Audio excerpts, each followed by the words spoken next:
also a musical artist, and also have an organization called Stand Up for Justice in America. And we'd like to continue having conversations with Africa to sit there and see how we can bring about the African diaspora along with the African people together. This is also my wifey. Of course. All right, so greetings everyone. I'm really happy to be here with all of you today. I'm excited about our concert today. Do I say Kibera or Kibra? Kibera. Kibra. Kibera. I'm very happy to come to Kibra today to give you guys a concert and to meet all the media here today. Thank you for coming out. Is there any specific questions anybody has for me? Welcome to Kenya, Pato Banton. Thank you. Mima, from Emma TV. Pato has been a hit for the last 4 years. I believe you're a British reggae artist. Yes. And when I look at the comment section, we had various flags from Kenya. That means that we love you a lot. Yes. And Pato has been a hit here for almost 2 years. Yes. So why does it feel like Pato became a hit in Kenya lately, rather than maybe? Yes. It seems like it's still fresh. Yeah. This is something hard for me to explain, but we've been traveling across Kenya now for 8 days, 9 days, and we've been to Meru, Katuru, Eldoret, Machakos, Kitui County. We've been to a lot of places, and we've met a lot of people, and everybody's still excited about the song. The radio DJs are still playing the song, the TV is still playing the song, and I don't know how to explain it, but I can only say it's vibes. That's the only thing I can say, is that it's vibes, It's like in Brazil. Go Pato was a hit in Brazil maybe 20 years ago. And it's still a hit in Brazil now.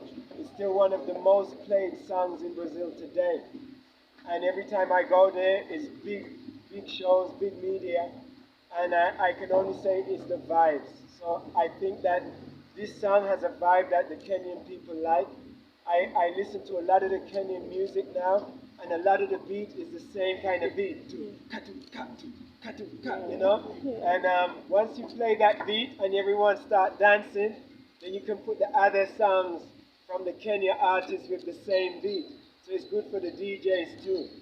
So, we didn't promote Go Pato. There's no record company behind it. There's no money behind it. It's just the fans and the people love the song and play the song. And all I can say is Asante Sana.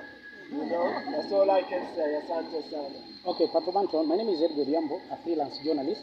My question goes to the CEO of Shofco, Kennedy Odede. Currently, I've seen you are doing an amazing job whereby you happen to open one of the circles, currently helping the Mamamboga and also the community at large. And today, you guys are also partnering with Pato Banton to have an amazing event. You guys, whereby you are featuring the youth. What is the main reason you guys happen to partner together? What is the main reasons for this? Because I know Pato Banton, we don't know each other personally. Yes. The music. Yes. So I always believe in supporting the youth. So there's a young man who is now sick. Yes. What? Ron said it. Yes. So you don't get an email and ask me, Kennedy, Pato is coming to Kenya and we want to do something. We don't have support. It's about the youth, inspiring the young people. And I say, you know what? You work on that event. So I think honestly it's him who did it, and that's how it happened. But they are special people. For them to agree to that young man to come means a lot to me. You know what I mean? They really came from their heart. So we are just so humble, and this is how we create problem. It's about connecting. So let me add to the story. Yes. There's a brother here named Collins. Collins, what's your full name? Come over here for a second. Collins, come. Come stand right here, please. Yes, right Collins. So I put a message on Facebook saying I have a dream to come to Kenya because so many of the people in Kenya are sending me messages on the media saying, please come to Kenya. Go Pato is a big song, is a, they say a club banger.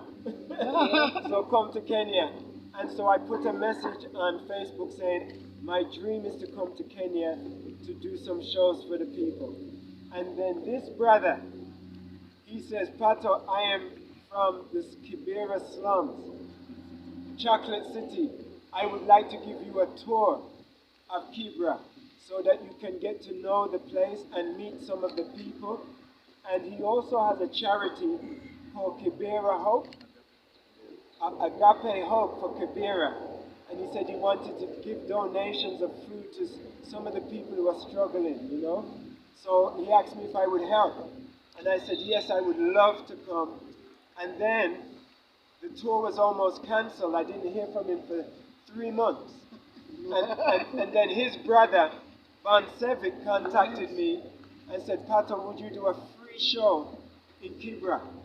And I said, I would love to do a free show, but we must include Collins because he invited me 3 months ago.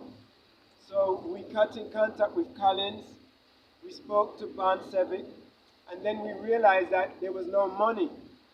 I didn't realize we was going to have to hire a sound system and a PA and all of these things and an event place.